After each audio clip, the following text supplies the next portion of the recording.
23 मार्च है, एक ऐसी तारीख जो सिर्फ इतिहास की किताबों में नहीं बल्कि हर उस दिल में दर्द है जो इस देश से प्यार करता है।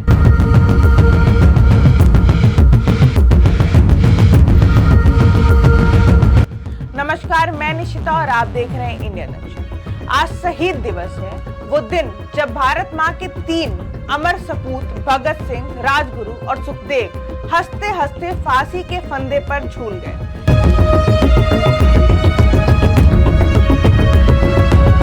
लेकिन अंग्रेजी हुकूमत के सामने झुकना उन्हें कभी स्वीकार नहीं किया। जरा सोचिए, 23-24 साल की उम्र, जब जिंदगी अपने सबसे खूबसूरत दौर में होती है, जब लोग अपने सपनों करते हैं, तब इन नौजवानों ने अपने सपनों से पहले देश को चुना। यह सिर्फ बलिदान नहीं था, ये एक सोच थी, एक क्रांति थी जिसने पूरे देश को जगा दिया।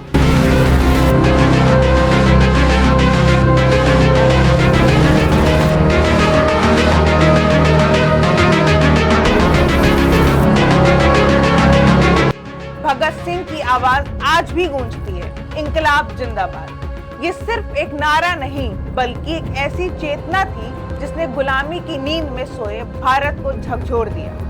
लेकिन आज 2026 में खड़े होकर हमें खुद से एक सवाल पूछना होगा, क्या हम उस बलिदान की कीमत समझ पाए हैं? देश आजाद है, लेकिन क्या हमारी सोच भी उतनी ही आजाद और जिम्मेदार है? आज लड़ाई तलवारों और बंदूकों से कम और विचारों, सूचनाओं और सच झूठ के बीच ज्यादा लड़ी जा रही है।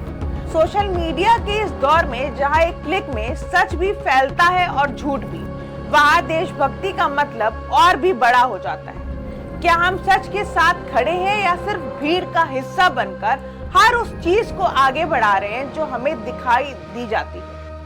भगत सिंह ने कहा था कि क्रांति की तलवार विचारों की शान पर तेज होती है, और आज वही विचार सबसे ज्यादा चुनौती में है। आज देश को जरूरत है कि किसी की एक भगत सिंह की नहीं बल्कि करोड़ों जागरूक नागरिकों की, जो सही और गलत के बीच फर्क समझे और सही के साथ खड़े होने की हिम्मत रखे। देशभक्ति अब सिर्फ सीमा पर लड़ने की सीमित नहीं है।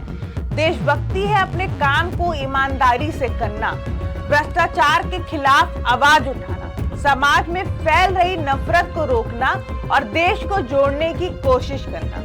जब भगत सिंह फांसी पर चढ़ रहे थे तब उनके चेहरे पर डर नहीं था बल्कि एक मुस्कान थी, जैसे वो हमसे कह रहे हो, अब इस देश की जिम्मेदारी तुम्हारी है। तो आज शहीद दिवस के इस मौके पर सिर्फ उन्हें याद करना काफी नहीं है, हम उन्हें विचारों को अपने जीवन में उतारना होगा, उनके सपनों को अपनी जिम्मेदारी बनाना होगा और एक ऐसा भारत बनाना होगा जिस पर शहीद को गर्व हो।